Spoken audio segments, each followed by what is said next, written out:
everyone, and welcome to Masters of Improv. My name is Lindsay Drummond. I am the owner, head teacher, and coach at Improv Hub, Australia's only online improv school.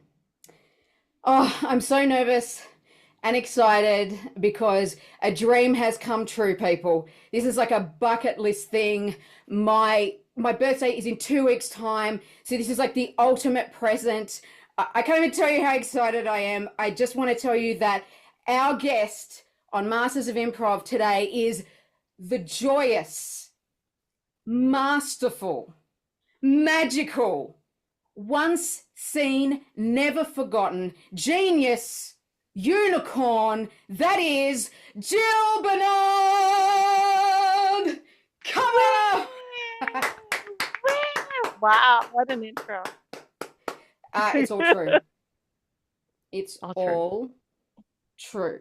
So I thought about this interview, and I'm not going to sort of go through the biography like your past and all that. There's some great interviews out there. They're online. They're going to be in the description, guys. So check them out if you want to know sort of the background of Jill. The background of Jill. So in the foreground of Jill, I'm going to put this interview into performer, teacher, writer, creator. So let me just say that the first time I heard your name was from Cam Percy, who's a teacher in Australia. And luckily for me, she's an avid Jill fan, and she, loves your philosophy, and that philosophy came through in her teaching.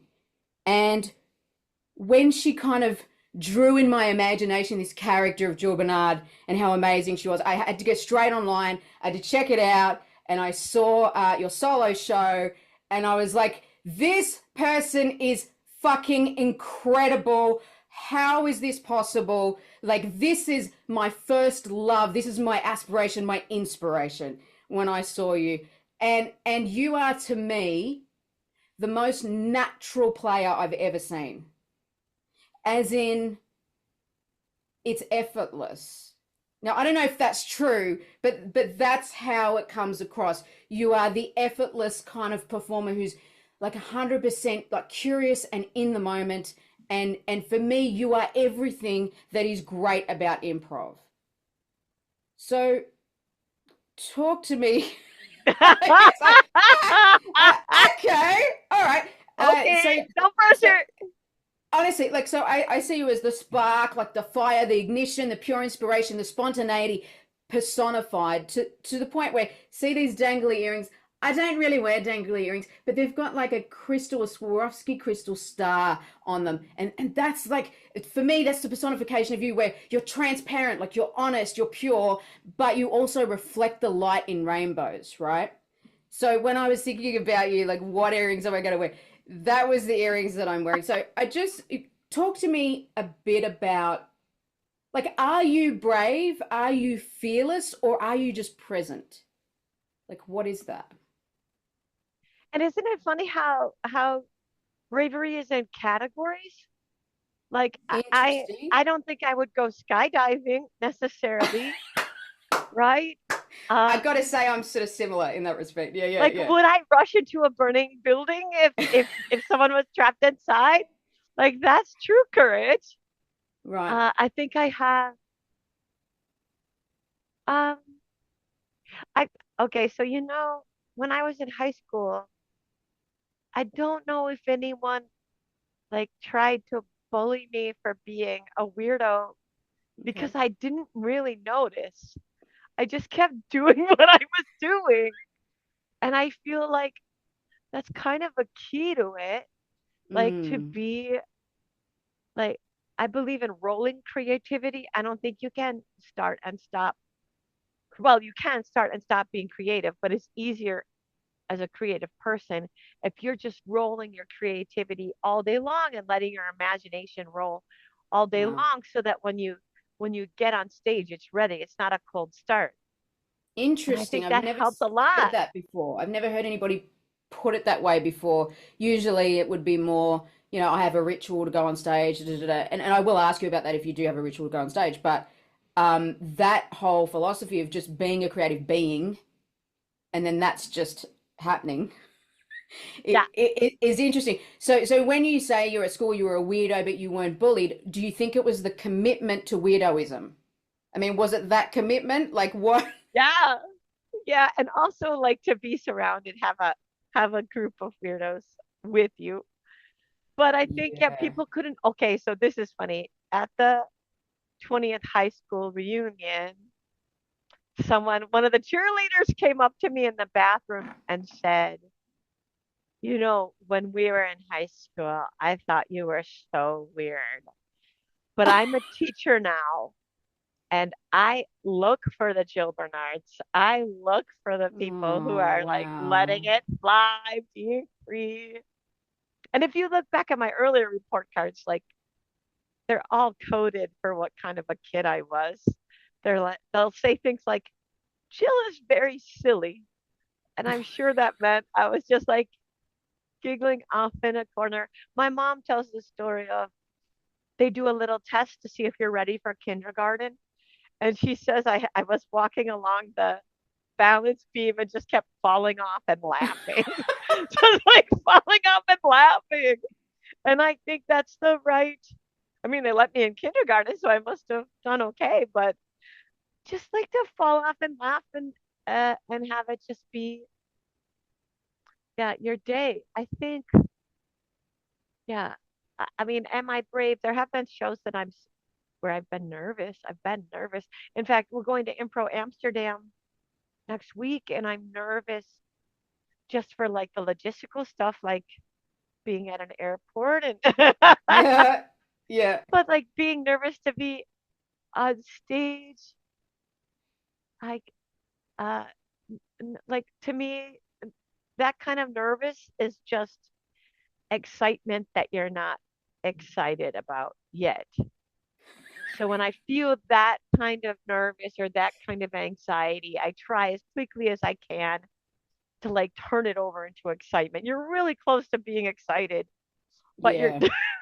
it's the same vibration, but you're just not Yes. excited yet. So can you be excited? Can you lean forward instead of lean back into Yeah. whatever this thing is, this unknown thing? Interesting, because I heard on another interview you saying that anxiety is like excitement plus doubt. Yeah. So is there something about that doubt thing like and also I've heard you talk a lot about befriending those emotions as well. It reminds me of the kind of Rumi quote of, treat every emotion as a friend, and it's called the guest house or something, invite them in to sit down at the table and sort of talk to them. So I feel like you have that sort of holistic acceptance of whether it's good or bad, you're still leaning into it. So talk to me about that.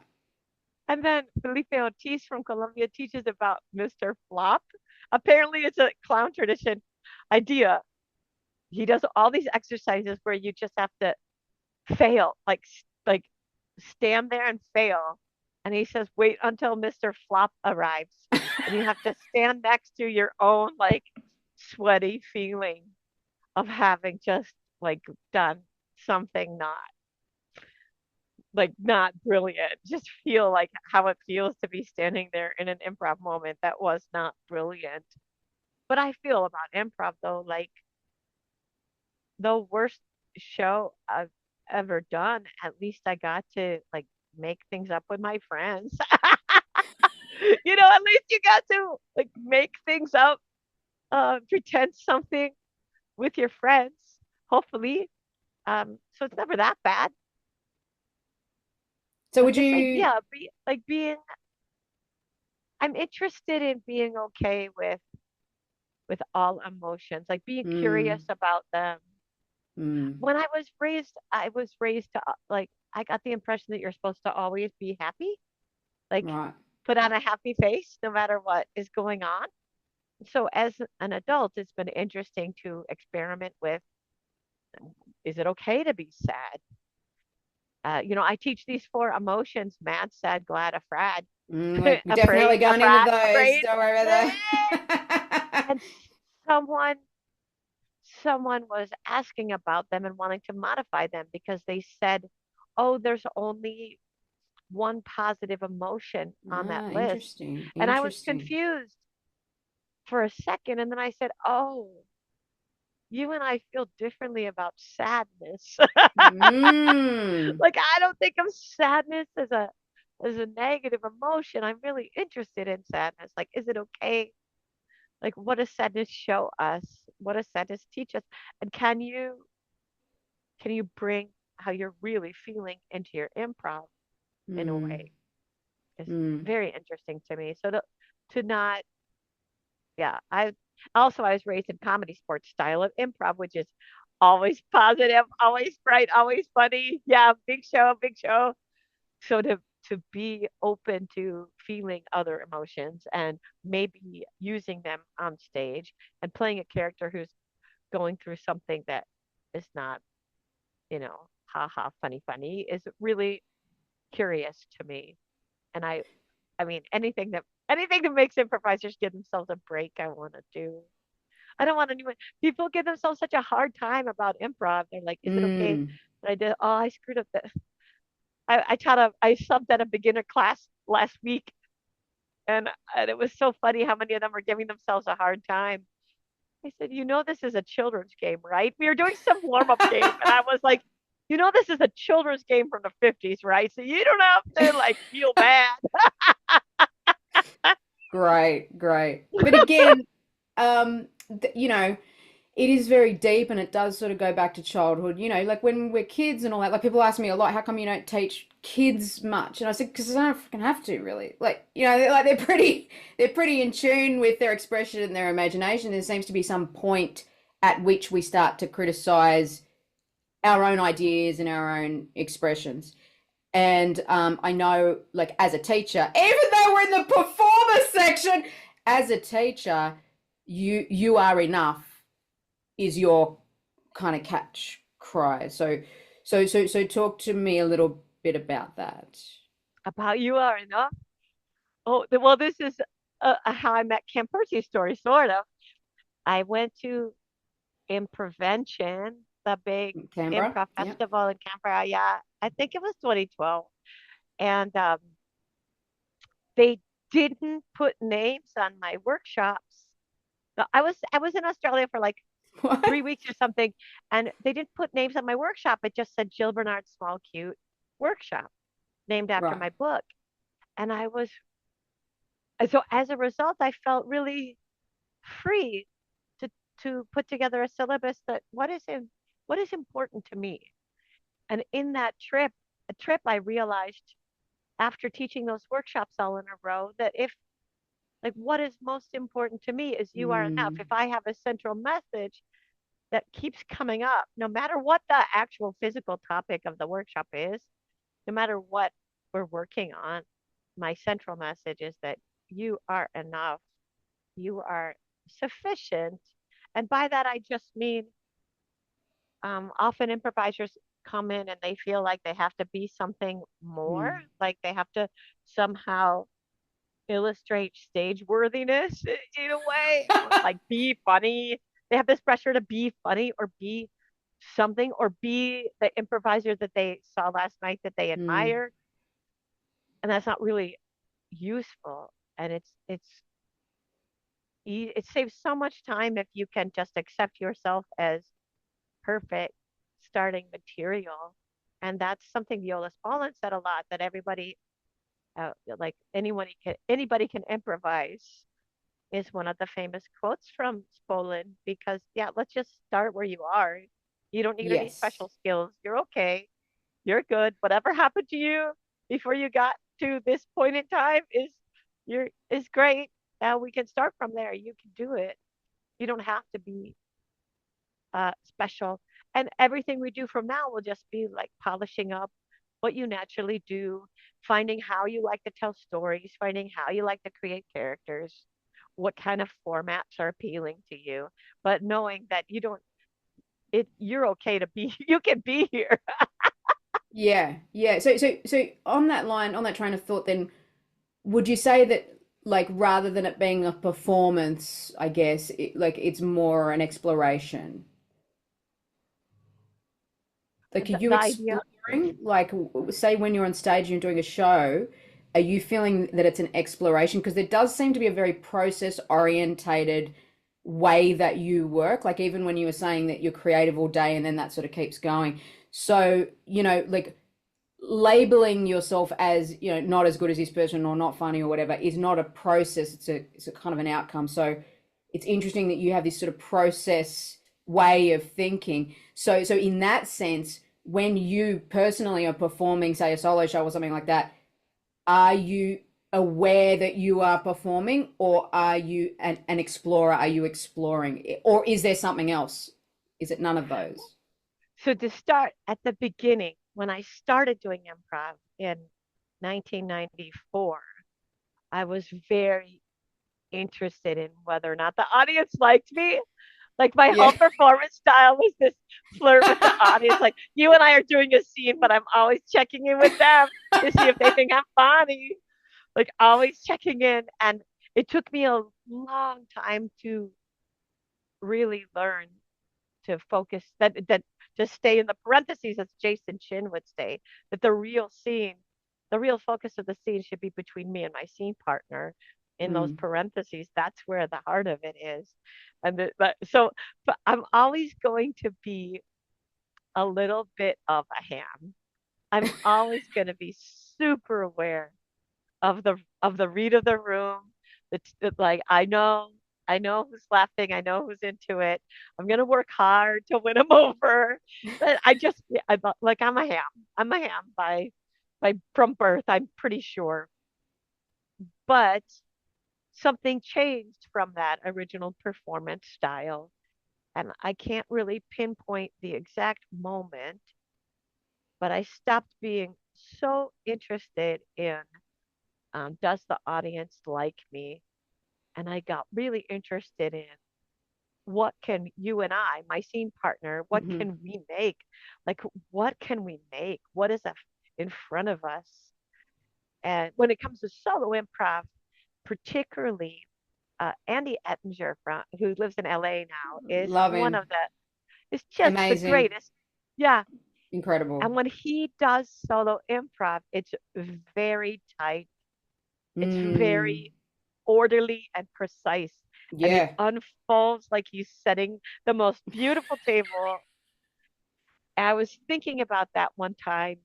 And as I was thinking about it, I was physically sitting on my floor in a pile of craft supplies, making Valentines just from scraps around me. And I realized my solo show is more like this.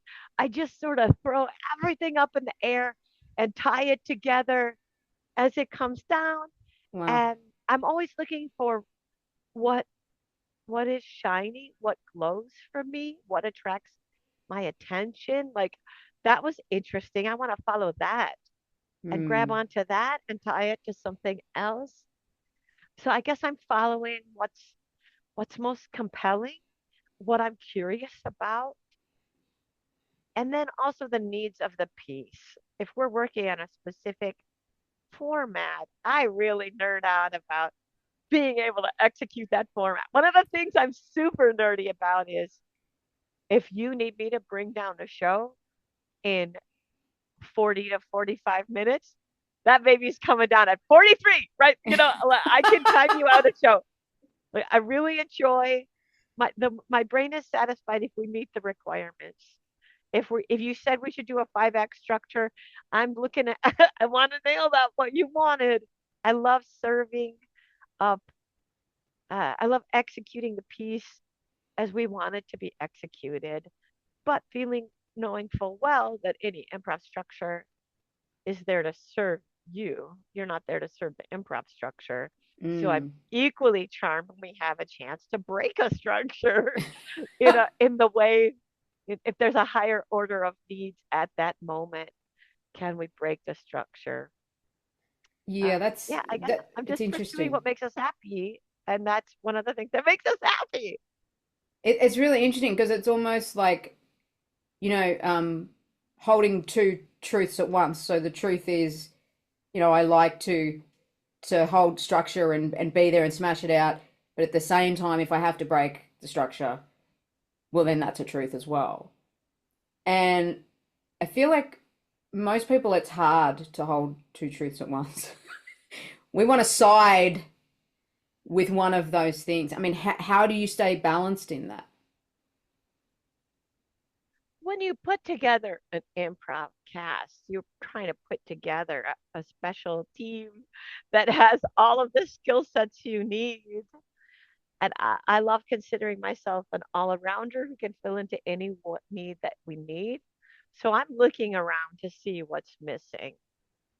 And when it comes to is it time to break a structure, I'm looking to see if something better happened.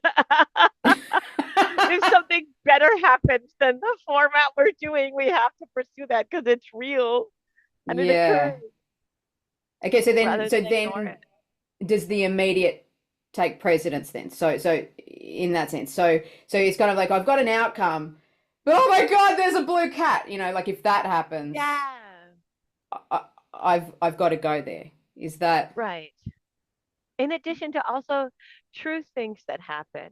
Like if we're trying to make a funny piece and something sad happens, I love existing in a time where we can stop and be with that sad thing instead of feeling like we have to push on to the mm, finish line of something haha funny if it's not how we feel and not how the room feels. mm. Yeah, it's interesting because I sort of wrote a note to myself, like you as a performer, I feel like you're funny and quick, but you're also deep and emotional.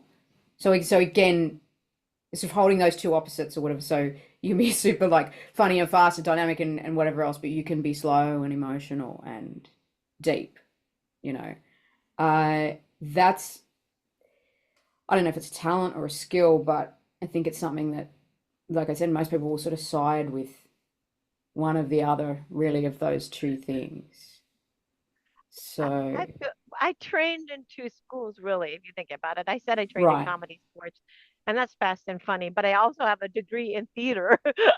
Yes, right. Interesting. And Okay. so those tools are available and I love using those tools and I love finding the moments when those are the correct tools Mm. and the correct yeah I also love I call it a pigs in a blanket which is a delicious food an American delicacy where you put one of those small hot dog cocktail wieners inside of a croissant Oh so my God. the outside is this fluffy croissant dough Yeah. and the inside is a hot dog. The mate. Yeah. So to me, the hot dog is haha, it's like this beautiful, the light fluffy comedy is on the outside, but in Mm. the inside we have this hot dog that's like substantial, something solid, and the audience will remember the haha funny, but at the core of it there was something beautiful and true. That's often the way I structure my solo show. Is you earn the right from being haha funny to do something just lovely Mm. and emotional in the middle. And then maybe it's funny at the end and we all go home. Oh, that's interesting. I love the pig metaphor. So we're back to you being a ham, and then there's like a Yeah, a sausage lot and of stuff. pig, a lot of pork, yeah, Yeah, a lot of yeah. I mean, I think for me too that you really embody, and I mean embody curiosity. yeah. You are a walk the walk person. You don't talk about curiosity and then don't do it. Like you are innately embodied curiosity. Is that natural? Or have you learned to be more curious? Like, how has that come about? I think I've encouraged it. It is natural. I've always been curious. Um, and I think I realized that that's the key to improv some time ago. And I love inspiring other people to be curious. I Mm, love I love when you finish an improv scene and you're still curious about it. You're yeah. still thinking, where did they go from there? Where did those characters, what did they do? That Yes. to me is a great show. When after the show you're still curious about what became of what was the next chapter of whatever story we invented. Awesome. So not only are you curious, but you like to generate curiosity as Yeah. well. Yeah, awesome. Yeah, I feel like you have this sort of childlike faith in your imagination. I remember you saying in an interview something like, "Let the plastic bag be a cat." So there's not even the second guessing of that. It's just some kind of faith in the purity of the idea or something. Can you speak to that? Does that even make Yeah. sense? Yeah. The plastic bag metaphor is, when a plastic bag blows across your line of sight, often for a minute, you think, "Oh, a cat."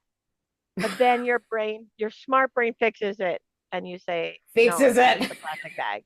It's Yeah. just a plastic bag." And to be to allow yourself to let it remain a cat a little while longer, and maybe it's a cat that carries groceries, to let both things be true.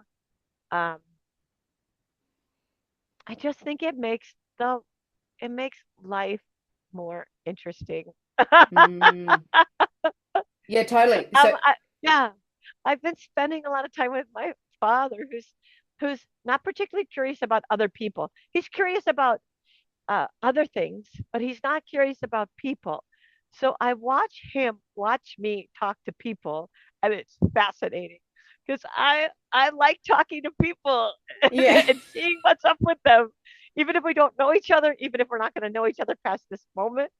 And my father just looks at me like, "What are you doing? Like, why are you and this cashier really vibing? That's unnecessary." Well, it makes life better. 100%. So, yeah, definitely I would say you're a very connective person.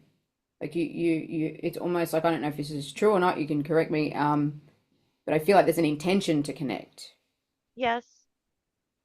Yeah, yeah, I just feel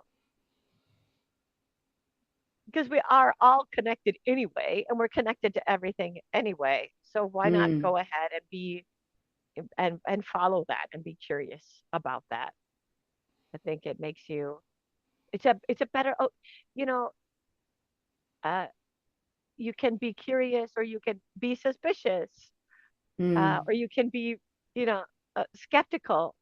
And if those are choices, and I feel like they are, I would rather lean into feeling curious and making the connection that way instead of being connected as adversaries. Yeah, interesting. That's an interesting point, being connected as adversaries. That's just going somewhere in the back of my mind to think about later. But um yeah, that's interesting. Uh yeah, so I just feel like yeah, there's some kind of like sort of childlike purity to you. There's just a pureness about you, and I think people it does inspire people to open up and be honest and sort of more transparent and be inspired and be curious and to lean in, you know. And like you said about the emotions, like lean in, even if it's not a happy emotion, lean into Yeah, that place. Yeah. yeah, to take a look at it, see what it is. So, yeah, what is this? Yeah. Um, speaking of happy, Suko, how do you say it? Jay, Who? Jay Suko, Jay the teacher. Suko. Yeah, yeah, yeah, Jay yeah. Suko. I'm Aussie, so I say Jay Suko. Yeah, Jay Jay Suko. Suko. Jay Scout, yeah. He said, I think you did 10 minutes with him, and he was saying that he has spoken to a lot of people about, when you're teaching and stuff, and especially to do with doing the right thing in improv, and that you'll just start singing, if it makes you Yeah, yeah, yeah. happy. Yeah, because there's Yeah. this list of questions that improvisers will have in class, like, was it okay that I came in as the grandmother? Was it okay that I asked a question? They have all these questions, and like, I don't, yeah, it doesn't seem like it matters. You can just follow your impulse. Did that make you happy? Did it make, and you have to shift it. Did it make us happy? Right? Yes. Like, I want you to make your scene partner have a good time too.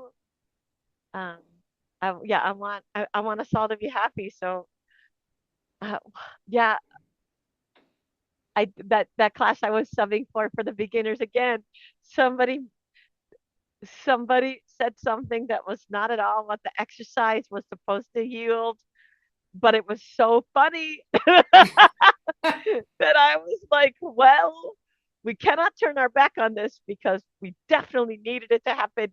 We want it to happen. I would never reject that scene. That was a great scene. And it did make us happy. I'll mention what the exercise was supposed to yield because those are useful tools too, but it's not to tell you that what you did was wrong. Mm, You know, mm, Deepak Chopra says that there is no inherent right or wrong when you make decisions. There's no inherent right or wrong decision. You make a decision and the world aligns after the fact. Like maybe you mm, think you took the best job and you get there and all your coworkers are jerks, or you think you bought a great car and it turns out to be a lemon, or you miss a flight but you're sitting in the waiting room next to someone who gives you the opportunity of a lifetime. So it mm. really, being worried ahead of time about right or wrong, especially in improv, is just not a useful, it's just not a good use of resources. Yes, I have you here quoted as saying worry has no value. In an Well, interview, you said worry has no value. worry has Um, no yeah, value. yeah, yeah. You're not getting anything out of it, It basically. doesn't do anything but give you ulcers. Like it doesn't, and it Yeah, wants you to think it's important.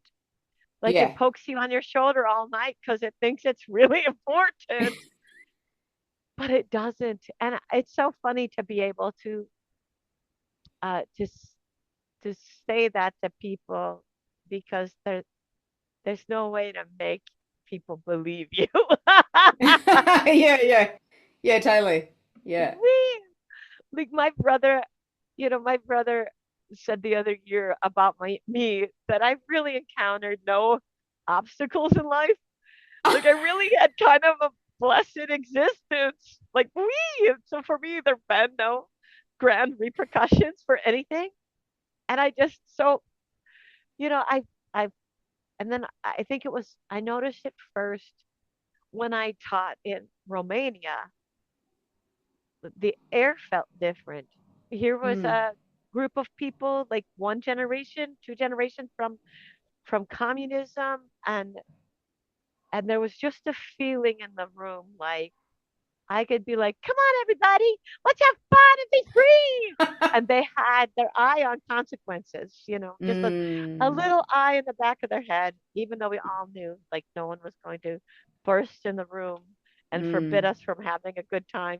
It still felt a little bit, I, it drew my attention to a privilege that I had not noticed about myself, that I really mm. suffered no consequences in life. Like it just been Yeah. really, yeah, been kind of a cakewalk. Um, you know, I never gotten fired for being too. When you're a professional improviser, you're unlikely to get fired for being too creative, Yeah. too Yeah. silly. Like these are my skill sets, being too silly and too creative. So yes, but I think the best way is just to model it, just to Mm, model for students and other improvisers that hey, it's gonna work out okay. I've been really in love with teaching, standing next to the students instead of in front of them. right. I like standing next to them. And I realized just this year, I think this is a shift for me that I don't even want to teach you improv. I want to teach you how to teach yourself improv. I want to teach you, the student, to notice what you're doing and what the effect was. I want you to be able to analyze it yourself. Did you tried it out? Did it work? Did it not work? Was it fun? Was it useful? I so much more want to know if things are useful than if they were right or wrong. Mm, Was it mm, useful? Did we have a good time? Did it give us a workable result? Or do we want to tweak around it for next time and change it a little bit or a lot? As soon as you can, I love to get students focused on the work instead of on themselves. Like, can we Mm. talk about the Totally. improv and Yeah. not about and not worry about you? You're fine. Let's just talk about the Yeah. improv. And Yeah. can we make it? And I want to help a student make the improv they should make and find the creativity in themselves to make the choices they should make and the scenes that belong in their play festival. Well, there are a lot of improv forms that are just random scenes strung together, and I often think about how if a university chose an evening of short plays, all of those plays would have been chosen on purpose to reveal something about the human condition or something. Yeah. So when we're making this series of improv scenes, are they scenes we would choose if we were having a play festival for a Mm. jury? Like, is Yeah. this what you would you want to do a scene about an elephant who was trying on pants? I do, but Yeah, yeah, it's so funny because I didn't know what the answer to that was going to be there. Do you want to I do a do, scene about but it? maybe you Yeah. don't. Is this the scene for you? Yeah. And every time I think there's a style of improv that can't exist, the universe smacks me in the face and shows me it right away. Like, somebody's doing it. Whatever you think can't work, there's someone somewhere on So I'm earth doing it. improvising in that way. Yeah. So Very successfully. so is it safe to say then, like in your kind of rethinking of teaching, that you want to be a catalyst for people's own self-reflection? I mean, so they're able to reflect on. So we're talking about metacognition, really. They're able to think about how they think or think about how they do, and be able to make that of importance.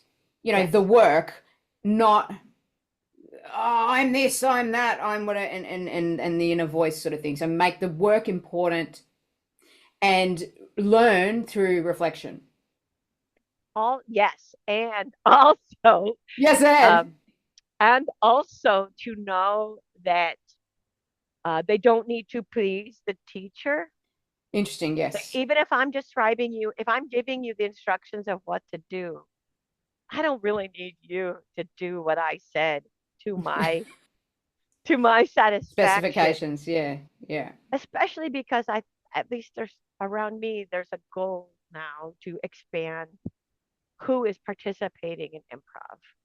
Mm. Right? When I started, it was every team was a bunch of white guys and two ladies, and that was it, right?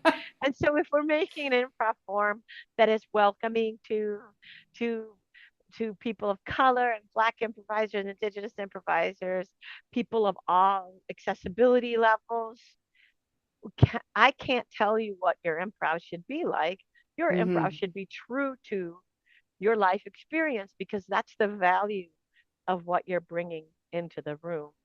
And sometimes people need permission or just like a thumbs up to say Yeah. yes, what you're bringing into the room because of who you are, because what your artistic tradition is, what makes you laugh, what do you find funny, how have you been creative in the past? Those things that you're bringing to the table, even if I've never seen them before, Mm. they're valid and you can hone them yourself in a way that I don't have the eyeballs to do. I don't have the experience. You are the only subject matter expert in the subject that is you. Yeah. So, PhD. yeah, yeah, It's right. You're the very. It's only, just PhD in yourself. Yeah. Yeah. yeah. So let me help you polish it because I am a trained outside eye, Yeah. but I want you to not only be able to evaluate your own work, but value your own work, not in comparison to either canonical work or the work Mm. you admire or trying to match me. Like, let's value the whole picture of what you're doing. Yeah, I think it was in the last interview I did with Andy Eniger, so that was a while ago. But I said to him, what I loved about him as a teacher as well is that when you would do something and it didn't quite, go off or you didn't feel good about it or whatever it was, he wouldn't comment on whether it's right or wrong, but he would ask you what was the intention. What was your intention in that? And it's kind of like you get to learn more about their own unique background and everything when you know what the intention was. And I would probably argue that audiences want to see new shit. Like they want to see new stuff, new perspectives, new, you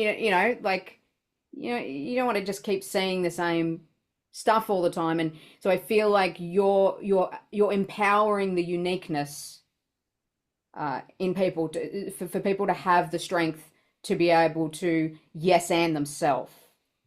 Yes. Yeah. And to know that it's valid and worthwhile and definitely something to be pursued. That's it. I've Yes. been asking students a lot, like what tips, like, okay, you just completed the exercise. What are the keys to success? What made this exercise? What did you do that was That's a useful? That great like, question.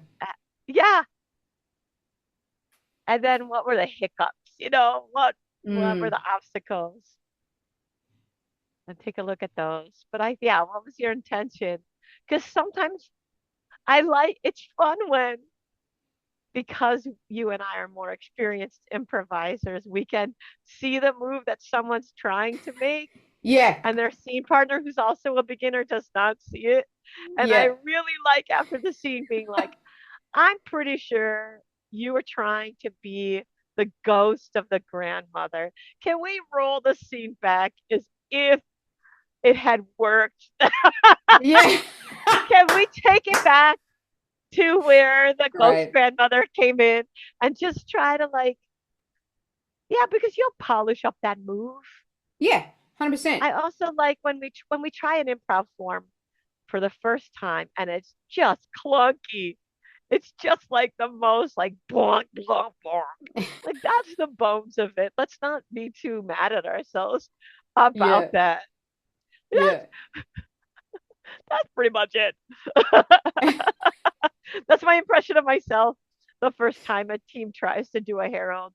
Yeah, yeah, yeah, that's pretty much it. Yeah.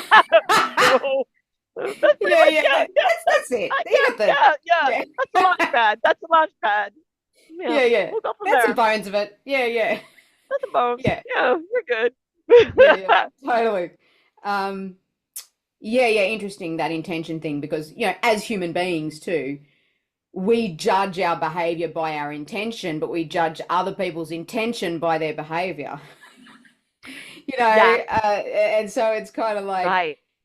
so somebody cuts you off on the road. And it's like, what an asshole! Yes, He's doing that on purpose. Whatever. You cut someone off, you're like, oh, I just had to get in. I just had to get in that plate. right, right. So, If so I think I'm late it's for the workshop, it's because traffic was terrible. If you're late, you're a monster who doesn't yeah, value other people's time. yeah, 100%. So I think it's like separating the behavior and the intention and finding out what was the person's intention. So maybe the scene didn't work, the behavior wasn't quite right, but what were you trying to achieve, I guess, in that? Have you tried this? Like, are people taking the word intention too heavy? Because it seems big to me. Like, I think if Okay. someone said, "What was your intention?" I was like, I don't know. I wanted to be funny. I don't know. Intention seems like a giant word. Are Interesting. people Yeah, able I've to? never thought of it like that. Yeah, yeah. Yeah, I don't know. I guess because I usually pre-frame it with that, like if you cut Yeah, someone off, so I make it, we've got an impulse or an intention, to do yeah, something, and it may not work or it may not come off the way that you wanted it to, or others may misjudge it or not know what yeah. that is. So what was the original like sort of positive intention behind what you were doing? You know. Right. I have an exercise I love where you would start the scene without me there, but as if I were there. So Mm. you start the scene, you're like doing the space work, talking, leaving space for my invisible the character to watch, no, to talk. And then I have this moment on the sideline to watch the scene before I enter it. Interesting. And then I enter it and we finish the scene. And what I like Mm, to debrief with is I ask the student who was watching who came in, I ask that student, what did you know before you came in?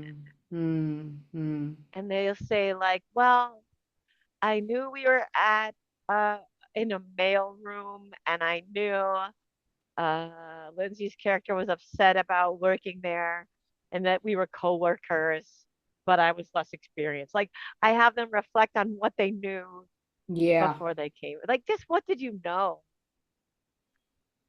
I guess that doesn't get at your intention, but it's like Well, like it might, it kind of it's a does. precept. Yeah. No, it kind of does because what you're doing is, and what you're doing psychologically is you're removing someone from the scene so they get to be the director or objective. They get to look at it without all the feelings of their own criticism and am I doing the right thing and what am I doing? So they're not in the scene, so the stakes are a lot lower for them. They don't have to get waylaid by their own shit, basically, right?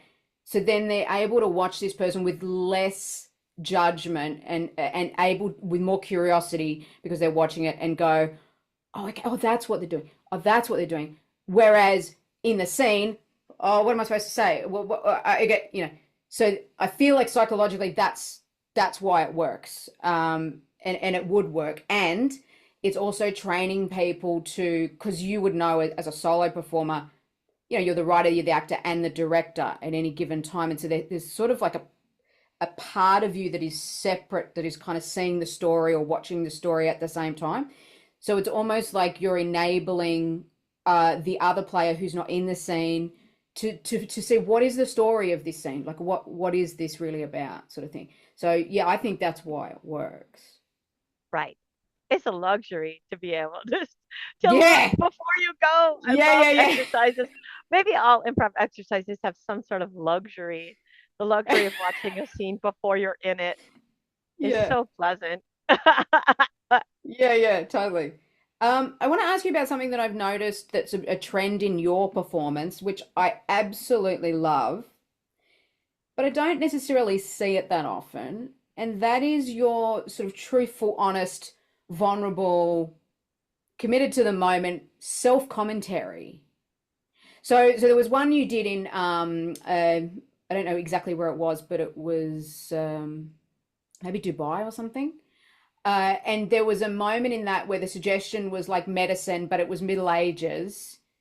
And you just basically break the fourth wall and sort of say, because in the Middle Ages, medicine was so, So, but you tend to do that, or you'll do something that could be incongruent to the say or something like that, and you'll comment on your own play, right? Which a lot of people, I don't know why they don't do it because it's quite fun. It's a joke for the audience as well, like a double joke. So they're invested in this person's really making this shit up, like in the moment, like, and they've just given us the secret, like that they've just done that. Oh my god, this is amazing, right? And so was that something that's just natural for you, or like how did that come about that you just go, I'm just gonna be off, I'm just gonna be honest, I'm just gonna tell them, I'm just gonna reveal the trick, I'm just gonna Yeah, it's happening. Okay, well, it's tied into being a ham. Back to hamness yeah, today, yeah, like wanting to talk to the audience. Hi. yeah, yeah. But it's also um like yeah, it's a luxury of solo improv that you can't stop and do that unless it's part of your form. Wow, what an interesting question. I feel like in solo improv particularly, the audience is so much a collaborator Mm, that we're mm. working on this together. So I might as well show them the notes. um, Great. and I think also, yeah, I love. Well, okay, so when we're watching an improv show, this is something my husband Eric points out a lot. When we're watching an improv show, we're really watching two shows. We're watching, yeah, the characters and the story. That's one show. But the other show is we're watching the improvisers making the story. No matter Mm, what the improv show is, we're yes. always watching those improvisers, the human beings, getting Yeah. themselves in trouble, getting themselves out of trouble, cracking up, be feeling lost, whatever they're feeling, we can see it. and it's another show that we're watching. And the great part about solo improv is, yeah, I like having this moment to pop out and tell them about the other show. I didn't always do it. I think I really I believed and still believe in like the integrity of acting. Like, can you hold the character? Mm, mm, But mm. there have been so many moments where it was absolutely necessary to stop and have that moment with the audience. I remember one that was very important. Like it felt like an important moment. There, in the show Drum Machine, I always interview a member of the audience about their Hmm. life and talk about their lives. And the person I interviewed about their life at that show happened to be an ASL, an American Sign Language interpreter for a living. And I got up back on stage after talking to her. I got on stage ready to do the show, and I could feel a tension in the room. And I Mm. had to stop and address it. And I said, I Yeah. feel a tension in the room because nobody here knows if I know sign language. So this is going to be either something really beautiful or something offensive, where some comedian is making funny gestures and mocking Mm, this language. Uh, mm. and I said, just to put you at ease, I do not know sign language. I know only two signs. I know thank you and I know turtle. So every sign in the show I'm about to do, no matter what I'm saying, I will use the signs thank you and turtle to fill in for all the signs. And I think Wow. later in the show there were funny moments where I stopped and asked her for us to help me with a sign or Great. something like that. But I felt like in the room it needed to be discussed. I didn't want to just plow ahead Yeah. knowing. And I myself, it's funny, I'm saying that the audience had this tension, but it probably was just tension in myself more than anywhere else. Yeah. More than anywhere else, it was probably tension in myself that I was projecting onto how the audience feels as if they're all clones of me. But it Whether felt really great, and I felt a release of my own yes. tension and of their tension. And then every time later in the show, I did a sign. You did the setup, man. You did the setup. Yeah, Uh, we just laughed. it's interesting too, because whether it was perceived or whether it was actual that the audience felt uncomfortable, I think your truthfulness and vulnerability is what's the most important thing, that they see your intention. Yeah, So I think there's something really interesting about that transparency, yeah. that you have, which is a really special gift. And yeah, I just noticed it through the self-commentary in scenes, like particularly that was like a vehicle for that honesty, you know. I can't even believe that I've only got through sort of points on the first fucking page of what I've got here. Now, and it's not even going in order, it's everywhere, which is fantastic. I'm loving this. So, speaking of the Dubai show, I wanted to ask you something. So, everybody sees Jill Bernard as this joyful, happy, playful person. But that gig, we got to see the fierce Jill Bernard. So you were asking for a get from the audience or a suggestion from the audience, and you particularly wanted someone who wasn't an improviser. You said, "Oh, can I have someone who's not an improviser?" And you would do this like you were talking about an interview with an audience member. And this girl put up her hand, and the guy that she was with answered for her. So you said something about how do you spend your time or something like that, and he said, "Oh, pole dancing or something," right? And you shut that motherfucker down. I have not seen like the fierceness, like, and it was this amazing thing because the camera got it so well too. Because what you see on the camera is so say you're kind of seeing the side, and then you can't sort of see them. You can maybe just see him, and you just go, "Sir, I wasn't asking you," and then, but you just keep, because he tries to keep sort of heckling, and then you said, "Nobody is asking you for your like There you're will not be a full point fuck. at which I'm that's what speaking to you. there would not be a point. Yeah, there would not be a point when they were speaking to you, sir. Right? I think you still put sir on there. But the interesting thing was that there was this incredible moment where your profile, which was sort of like ghosting him, sort of thing, your profile was this fierce fucker, like full fucking fierce, but sort of the front of your face was soft and curious as you were looking at her, right? And it was just only fucking Jill Bernard could have like this loving, warm, like, oh, like looking at her, and then the side is just this fucking like fire, like fierceness to this guy. So talk to me about that. What was happening for you in that moment? Well, Dubai is a male dominated place, like so many places. Yeah. And I hadn't, like, it turned out she was like a medical student. I know that made it even. Pole dancer. I know. Like she was a medical student. She was brilliant. Yeah. And what's the old saying about the jester can speak the truth to the king? Like comedians can speak to power. Right. Comedians can speak to power in a way that nobody else can. And we sort of have that job to do that. And I know that from doing 30 years of corporate shows. Because if Comedy Sports gets to a show and the boss is a jerk and we find a way to knock him down a peg, the room changes. Yeah. The room changes. Yeah. And so in that moment in Dubai, I felt like I want to represent her. I want to represent myself. I want to represent every woman in this room. And I'm going to do it. And I was a guest, right? Like I'm going to leave. It was a week festival. And at the end, I'm going to leave. So there's not repercussions for me. Yeah. So I have the ability I am the one in this room who can speak truth to him. To power. Yeah. And he was good natured about it.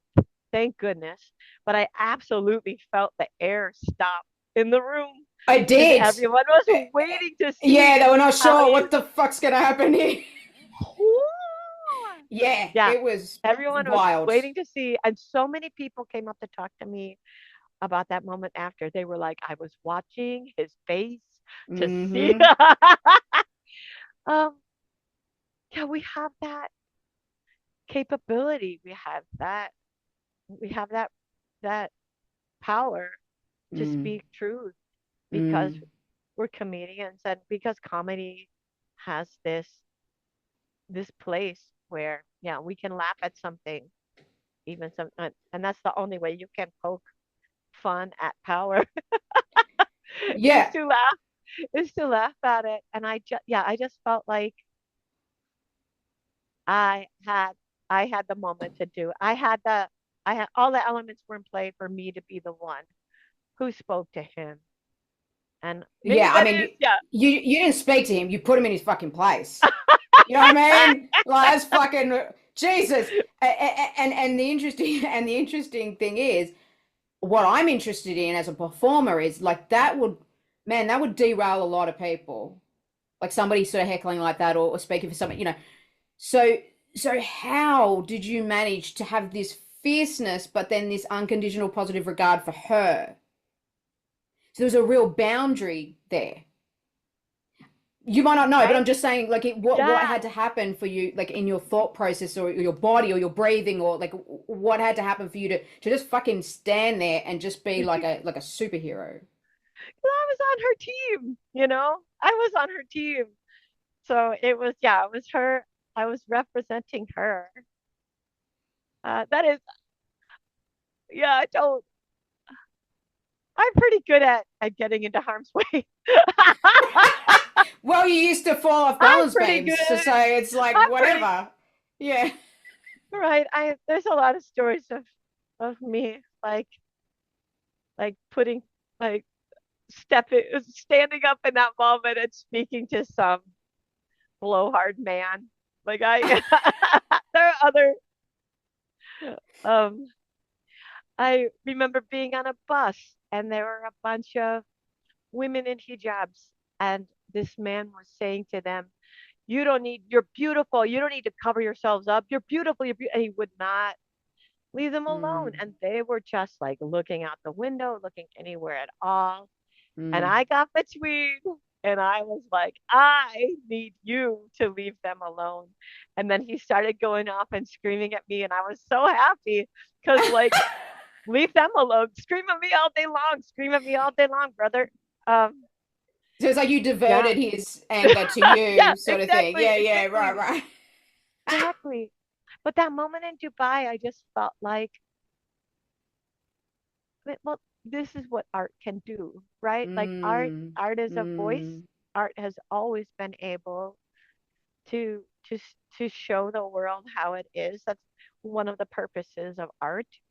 mm. And I guess in improv, because it's so often pure comedy, we don't have a moment where we get to make real art out That of was a it. moment. Yeah, Like, yeah, yeah, yeah. So I I was just, on her team. I wanted to represent her uh, as she deserved to be yes. represented, knowing full well that they're gonna go home tonight. You know what I mean? Like, Yeah, yeah, yeah, yeah, yeah. Yeah, but still, you don't know the effect that will have, though. yeah, Later that someone did stand up for her so fiercely. yeah. And I sure needed all the women improvisers in the room just to have an example as Mm, well. Like, yeah, put up with you don't shit. have Yeah, to take it. yeah, yeah, You don't have to be nice about it. yeah. It was like what I call like a bass moment because I always have this thing like there's musicians playing or something and then they sort of slowly stop and then you just hear the bass go "Boo," like that. It's just fucking silence. It really felt Yeah, like it. yeah, Everyone, yeah, it was a real feeling in the room. yeah, yeah, totally, totally. So again, like I thought it was interesting because you don't usually get to see that fierce side of you. Like generally people see you as sort of like happy go lucky and da da da da, So it was really interesting to see that sort of passionate, fierce kind of side of you. You said you are a self-professed ham, and I heard on another interview that your very first jokes, it was kind of evident from there, your first joke was in the bath. Your brother tells the story that you were singing to the first Noel or something, the tune of the first Noel, but something like the first Noel, the first CTA strike. So talk us through that. Talk us. Because the L is the name of the train in Chicago. Right. So to say no L Yeah. means that the CTA is on strike. Also, my father's an expert in transportation, so that's like clearly a joke of a transportation a consultant's Nature. child. Yeah, yeah. So again, then are you aware of the audience? I don't know. Yeah, It's like I know what's yeah, gonna get him. I'm gonna do the yeah, yeah. Oh, that's classic. So from ham from inception, to now, yeah, including the jumper that you're wearing, which I commented yeah, on yeah, before. Well, yeah. what is it again? It says "ski you later," and it's Ski got you a later, deer and it's a wearing ski like a goggles. mountain ski thing. Yeah, Yeah, totally, right? Totally. yeah, So it's interesting that you have this really, really light-hearted hamness about you, and then this fierce warrior kind of person in there, which we don't get to see as often. But yeah, I love that. As I was saying to you at the beginning of the interview, I heard your name and the stories of you, the legend that is Jill Bernard.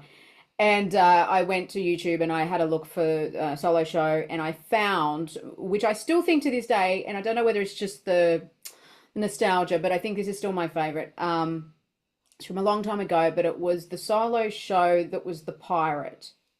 So there was a pirate, and the suggestion was you ask somebody again, what have you been up to? And she said instead of whitewater rafting, it was black water rafting, and it was like in caves and shit. And you could see your eyes light up like this is fucking gold, right?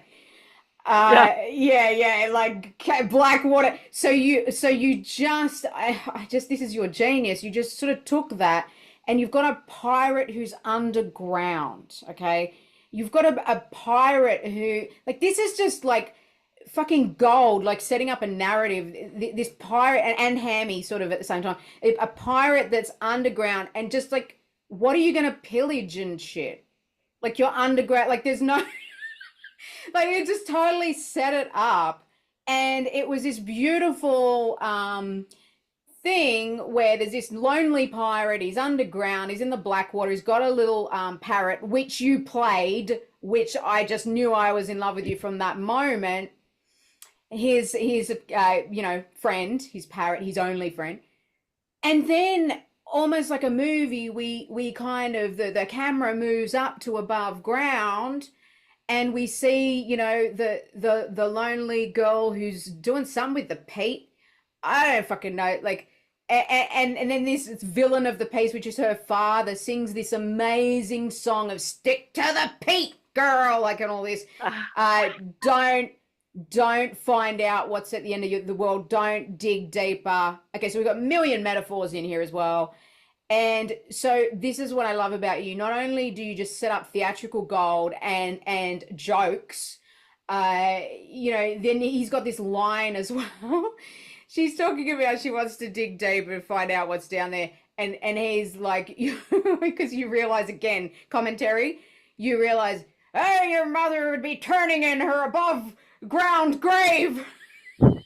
Because you realize, like, the continuity. He doesn't like digging. The mother's got to be like above ground in a grave, and the audience just went fucking crazy about that particular nuance. How do you do it, man? Is it? Are you like really listening to yourself? Like, are you really present so that you can, because you have said you are a self-professed no memory person. You've got some pig called Gerald in your memory that you make deals with, which we'll talk about later. But how? I, it's incredible. Yeah, I think it's how can you make it be true for you? Right. Um, I'm, okay, so my uh, Mariana Pau from Peru was just on there's a little, I think it's just on Instagram called Juan, Juan in a minute. Oh, yeah, yeah, I've Juan seen does it. this, Yeah, yeah, yeah, yeah, these yeah. videos.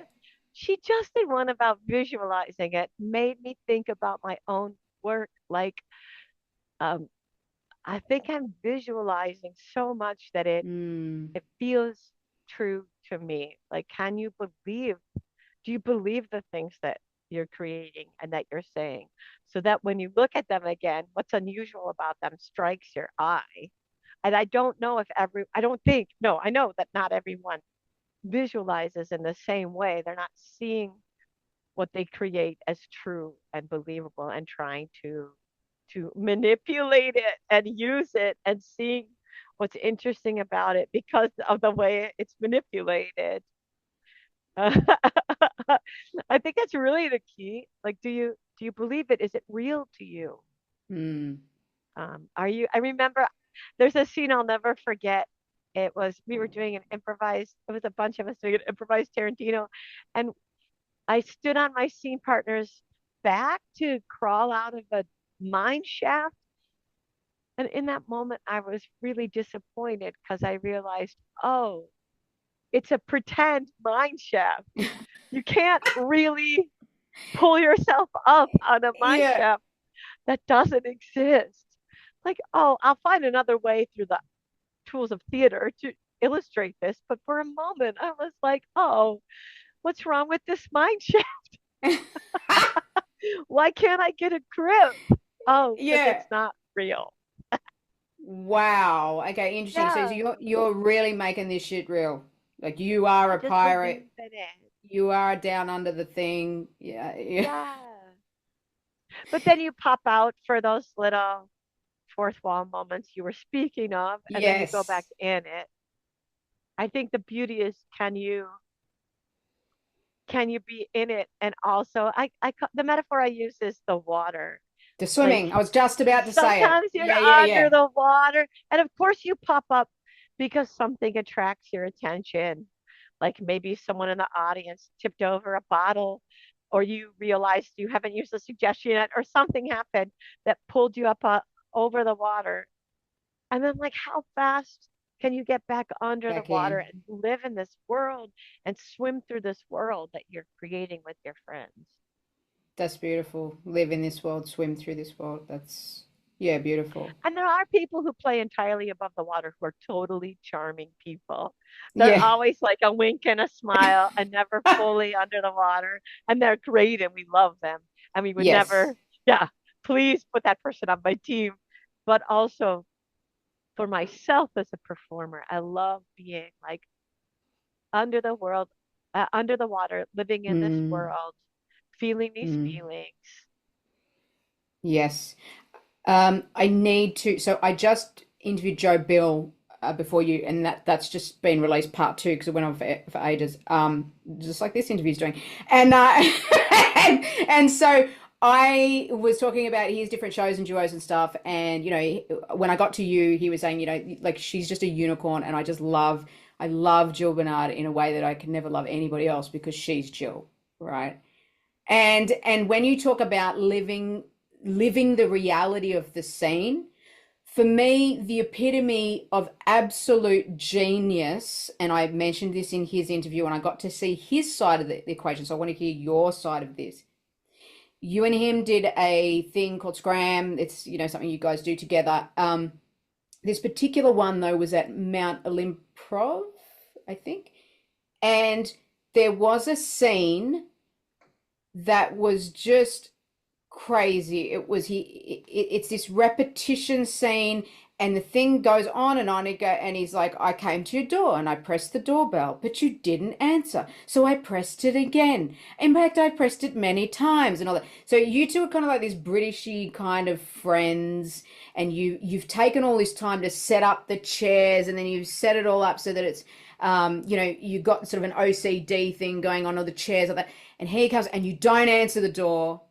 You keep doing what you're doing, and then finally he comes back again and you answer the door, and then he tells you the whole narrative about how he was at the door, how he did the bell, how he did all this stuff. And meanwhile you're off, and you go off to get tea, and you bring him tea, and then you go off to get biscuits, but then you realize that these biscuits aren't good enough because they're burnt and all this.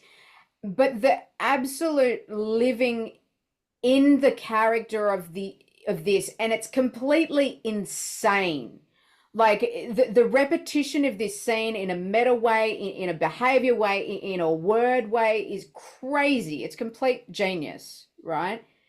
But it's like how did you guys like be okay with the chaos that was that scene, right?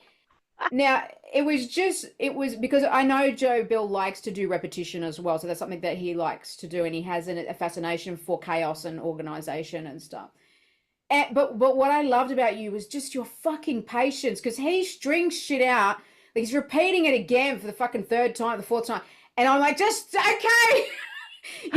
And it's like you just have this amazing ability to sort of be 100% present with the other person, make them look good, listen to their fucking shit as they're going on, and then just take all that energy and then just bang. So he's going on and on and on, and then all of a sudden you just go, I loved him, right?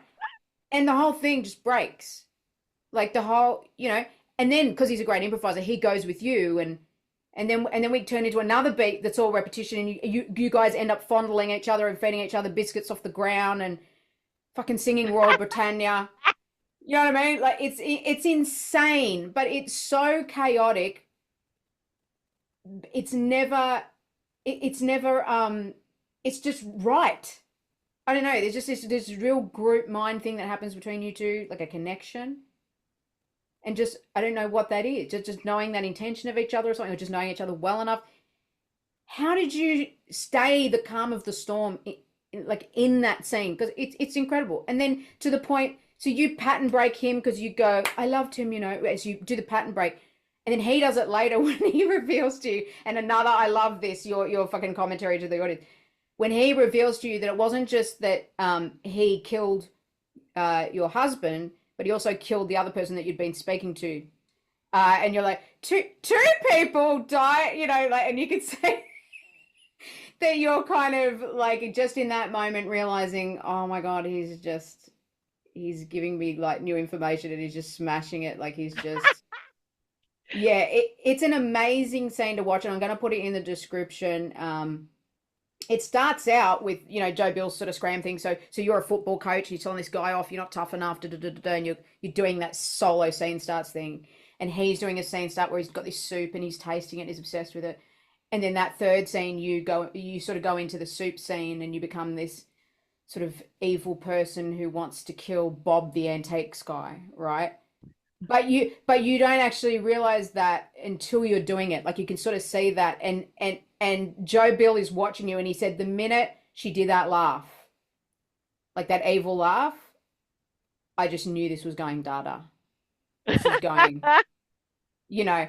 So I just wanted to get like your perception of that, and bearing in mind that you do have Gerald the pig in your mind, which is like the memory pig. Right. I Yeah, don't yeah, yeah, yeah, remember the show.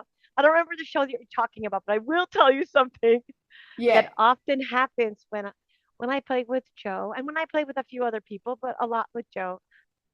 Um, and I think this is a good mindset to have going into a scene. Oh, what play are we in?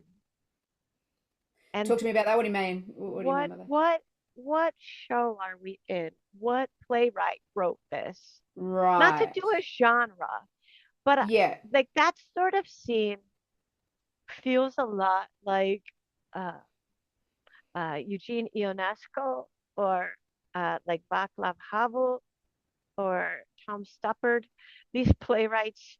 And if like playing as a theatrical piece, like Mm. my background in acting is helpful because I'm aware of when I'm in a theatrical piece.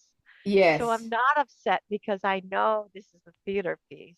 And I think a lot of what we've done in Scram is very clearly a theater piece. We did one in uh, Romania that was a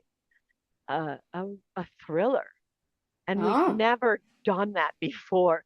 It was very dark, and it was a thriller. And of course, all the Romanians were like, "Yes, that's what we expected." Like, oh, finally, you're doing the improv. Like, okay, um, but like, it was yeah, what what play are we in? What style is this? And I think it helps to be familiar with a lot of styles. If I want like I would if I were an improviser starting now, I still would want to take uh, Mm. a a a play class, like a yeah, what playwrights and people don't really know playwrights anymore. Like that's when you ask audiences for suggestions, they're not going to yell Eugene Yeah. Ionesco. Yeah. Yeah. But you as an improviser can still cross train yourself in theater history and read some of these plays, the great plays, and see what language patterns they're using and what sort of spirals they have. Um, like yeah, Václav Havel does just take you back to the beginning of the play often, several times. Right. So like knowing that's a thing that could happen Yeah. uh, means that you're not upset when it does. I also think Yeah. comedy sports helps. Like comedy sports, many of our games are about hanging. Like the challenge of a comedy sports game is that we're going to throw obstacles in your way on purpose and Yeah. see if you can still accomplish a good scene. So Yeah. I'm sort of built for um, some left turns to come into the into the journey, some wrenches to come flying at the machinery to me is delightful. But to settle down and be in a play, to Mm. be uh, and not because scripted theater is superior to improv. I think they're two different things. But Mm, I think one of the things we can borrow from scripted theater is that they do a really good job at modifying language and modifying pacing, and of mm. course modifying Yeah, structure the if they pacing was have the time incredible. to do that. Yeah, yeah, yeah. The pacing in that was incredible, as in Yeah. the rhythm changes, whether it be verbal, physical, were intense, you know. And uh, there's a couple of playwrights who are inspired. Well, the one that came to mind, of course, was David Mamet intends to write jazz. So Mm, if you close your eyes and listen to a David Mamet script in a play or a movie, the musicality of it is just as important. And I think the first time an improv teacher talked to me about that was when Mark Sutton and Joe Bill came to Minneapolis and showed us Bathrob.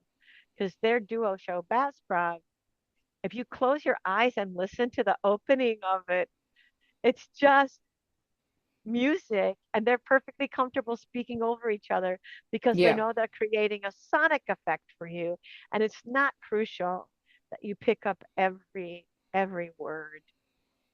um, Mm, and there's other sounds happening in the space that are also of interest. And to use the pacing of an improv show when our own hearts improviser clock is always going pretty fast, right? Your yeah, heart is always beating pretty fast. yeah. um, so to slow down your improviser clock to be able to do theatrical timing is I think an advanced skill that's worth Yeah. practicing. Oh, it's advanced. Guys, if you get a chance, you got to see that scene. It's incredible. Yeah, I think you also sort of mentioned the having the comedy sports background helps with the obstacles. I think it also helps with recognizing just tiny little games that are going on. So like as he was going on and on and on saying the thing, and he said it for the third time, you started mouthing like what he was saying, and that's kind of like a Keith Johnstone gamey thing. There's something there called the blob or something like that where everyone tries to say the same thing at the same time. Right. So there's just little games as well that are going on, and then there's this this bit where so you just run around and around and around in a circle, and then you go, I'm dizzy, like so you're just saying the truth, and you lean on the chair, and then you use the chair like to go to get a tea, and you got hardly any energy, and you're pouring the tea. So there's also this sort of mime game thing, like how slow can you be leaving a room and coming back in. So yeah, I feel like as well, on top of the shape of the actual show itself, sometimes in your work I just see little game like tiny little games that are going on in there. Yeah, I'm kind of an asshole. I I just like to play around. I just like to screw around and have and do something that's fun or funny to me. I just yeah. I like taking time. I like following what's delightful. Um, I remember once doing a musical with my friend Doug Nethercott, and there was a tree. I was playing a tree, and it was super obvious that the tree was not a major character. But I stopped and gave that tree a full musical number. And Doug just looked at me. Doug just stared at me the whole time, like, what are you doing? Why? Why are you doing this? That's classic. So Why are is you it this? like is it your own amusement? Like is that what the impetus is, or like I it I I delight is something I want to share. It's a right? goal, I want to have I want the evening to be delightful, especially nowadays, right? Like nowadays, I really want uh for improv to be a good time, and good time means something different in every scenario. Sometimes a beautiful show that makes you cry is the right kind of good time. Mm. So I'm always looking for like something like what's fun, what's catching our attention, what's glowing golden for us. What do we want to follow? What's the delight? What's the shiny thing that's tickling us? What would be the Yeah. most fun to do? What makes me happy? What makes us happy? Yeah, Yeah. totally. I feel like there's an old word that I think of when I think of you, and that's the word blithe. I don't know What? why, but I just think of the word blithe, which is like this sort of joyous, happy. Nice. I don't know. It's just an old word, and there's just no other word that's the same as that word. And it's like Blythe, I think. Um, I don't know what it is. It's just blithe. That's Yeah. that's what I think of.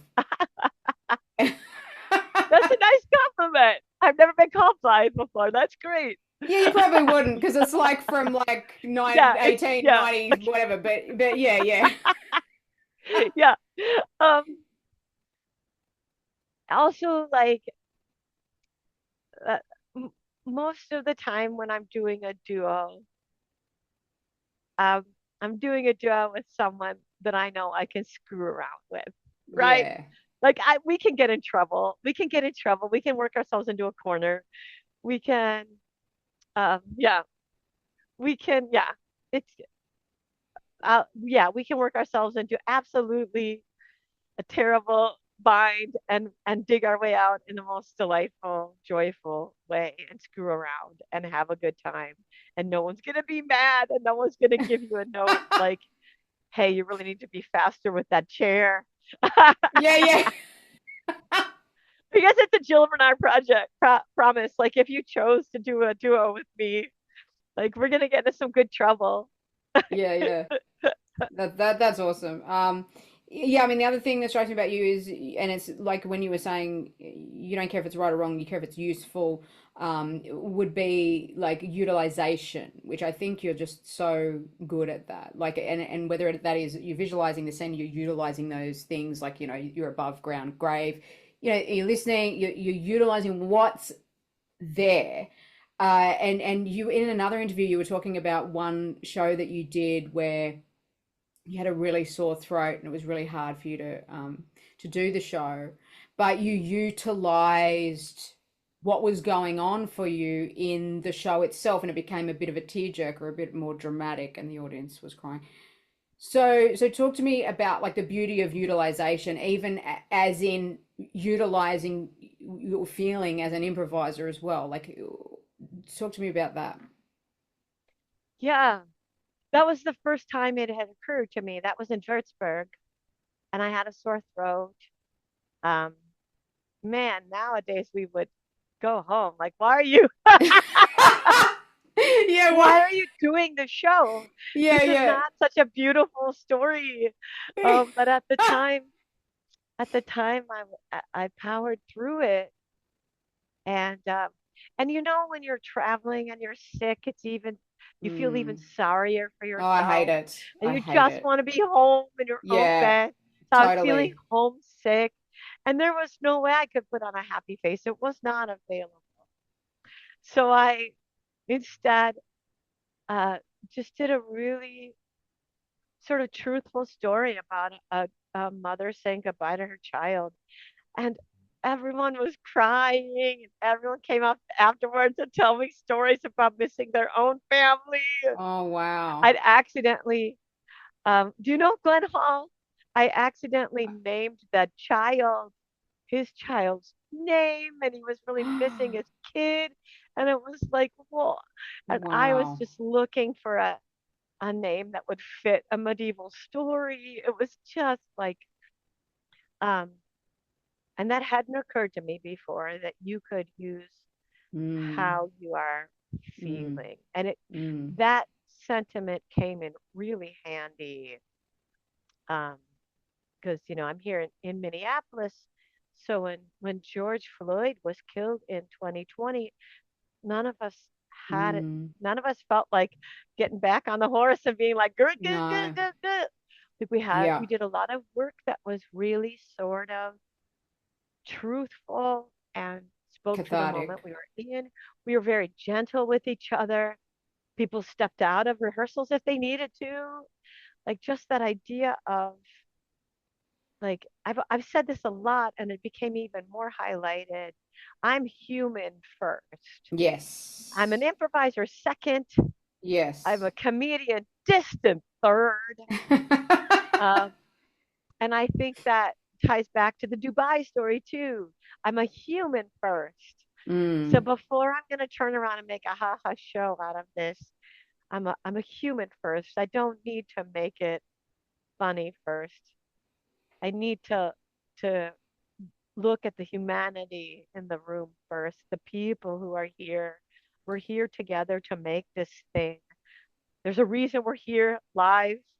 We're having a Mm. live experience for a reason because we wanted to be together at least a little bit. We wanted to be together, so Yeah. let's be together with what's really there. Um, yeah, because I'm a human first. Yeah. Totally. Yeah, I feel that's one of your greatest skills is that utilization, good or bad, like leaning into that. And I have a note here. I don't even know what I was thinking, but I'm just gonna say it. So I feel like you hug and kiss the moment. That's nice. With the moment's consent, I hug and kiss the moment. Yeah, Very good. yeah. Very good. Very good. And I okay, so years ago, here's some dirt. Years ago, an Here's some improviser dirt. came to visit Minneapolis, Hmm. and it was an improviser that I'd seen back in their home city, and I didn't think they were a very strong improviser, but they came and they sat in on this jam, and everybody at the jam was like an international improviser, and they treated this improviser like a rock star. Right. And that was the best improv I'd ever seen that person do. And it was exclusively because everyone on that stage was treating them like this this gift from overseas, this amazing. Yeah. And I was like, wow, I'm an asshole. Like that like that anyone you improvise with, you have to treat them as the most beautiful, perfect. It's Mm. you. I have an exercise called It's You because I want to train people to be so thrilled to be on stage with this other Yeah. person, so thrilled to be in the room with this audience, in this particular room, on this particular stage. And, when you've been improvising a long time, you do like you can feel like a rut. And I wrote myself a note that I'm so grateful I did. I wrote myself a note in like 1997. I wrote, um, this is your 3000th show, but this is their only Friday night, 7 o'clock show. Mm. Yeah. For me, maybe I'm tired, but the audience came and this is their only Friday night show. So, yeah, we absolutely have this moment, just this moment to be together. 100%. I remember a friend of mine talking about, yeah, like being fascinated with your partner, like to the point where there's no room for anything else in your mind. Like all that self-criticism, whatever, you don't have room because you're just so engaged with that person and fascinated by them. And Yeah. And yeah. I feel like I always want to, I feel like keep your eyes on your own paper. Like there's a great saying, improvise as if the rules of improv only apply to you. Interesting. Because I I see people who are disappointed in what their scene partners have done because they Mm. either like broke a rule of improv or they didn't execute Yeah. the exercise correctly and they want to correct each other. Yeah. But like the rules of improv that you're thinking of only apply to you. Keep your eyes on your own paper. Whatever they do is true and correct and real and happen. It's your job to have it be true and real and correct. There's a short form game called Audience Sound Effects that I use as an example a lot because there's an audience member on a microphone making the sound effects for the scene. And they're not Right. a professional. So Yeah. Yeah. sometimes they do a really bad job. And Yeah. some improvisers are like, oh, well, I guess my chainsaw's broken. and then get Uh, discount. And yeah. like, can't we be happy that this chainsaw is making a squeaking sound? Maybe it's a chainsaw made of mice and the mice chew down the tree. Like, that to me is, let it be true. Like, how delightful is that? Yeah. And again, that's coming back to your sort of ethos in your own shows, let it be true. Like this is Yeah. real, this is true. Whatever is showing itself is the thing. That's what Yeah. was supposed to happen. That's what it is, you know. Yeah. Where David Rosowski says, that happened. yeah. That happened. They'll point at, he points at the thing in the scene. That happened. Yeah. It's funny because I remember ages ago, and I can't find it now, but it was on YouTube. You did a duo with him, and you did this delightful sort of low status bimbo criminal, and he was your lawyer, and he was trying to get you not to admit to stabbing this person or whatever, and you and you're just like the worst client that a lawyer could have. And it was just beautiful to watch him and you together in that. Yeah, and he very much is about that, saying that, oh, it happened, it happened, it happened. Yeah, yeah. And again, utilization, right? Like that person did the squeaky thing. Now utilize it. Yeah. Not, Yeah. it's not the right thing. It's the thing that happened. And Joe Bill Yeah. says as well, and no, Joe Bill says that Mark Sutton says, I hope that's right. You know, play the scene that's there, not the one you want to be happening. Yeah. If there was something you really needed to have happen, what you should do is write a script. Yeah, yeah, If there totally. was something you really needed your partner to do, write a script, have them memorize it. Sketch comedy is much more successful than improv. So you should do that if you absolutely needed them to do something specific. Yeah, leave improv behind. Yeah. You'll be much happier. Yeah, we have, yeah, yeah, yeah, totally, totally.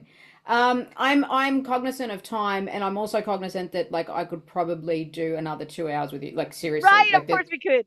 Nerd, Well, like nerd. it's too much, right? So I do want to. Can I ask you? Can I invite you formally now to come back and do some more interviewing, so that we can end this on time? Because otherwise, I'm going to be Yeah, that'd in be fun. shit. But yeah, yeah, totally. Because this is, I could just, yeah, you're amazing, and I could just go on forever. So let me sort of, I guess, wrap up this section. So we've touched on teaching a little bit, but I want to go deep dive into teaching, and that's why I want to do another one with you that's specifically about that and your writing and possibly time at Huge Theatre and how your teaching philosophy changed and all that sort of stuff. I want to do an in-depth thing, and I want to give it the honor and the credit that it deserves. So I'm cognizant that we're sort of running out of time. Uh, Before we do though, and because I want this to be at the end of both of the sessions, have you got your little book there? I do. It's Jill Bernard's Funky Book of Improv. Yay! There it Yeah. is. Okay, peeps, that's your Bible. Okay. It's going to be like in the What a terrible description. Bible. It's going to be the best Bible you ever had. It's just Whoosh. such a Sorry for that non-Bible. religion. Yeah, Oh yeah, yeah, no. yeah, totally. So I do want to ask you questions about that quickly. It is so cute, as the name says. It's what's written on the can. It's in there. What? How? It's probably a better word. How did you become so succinct?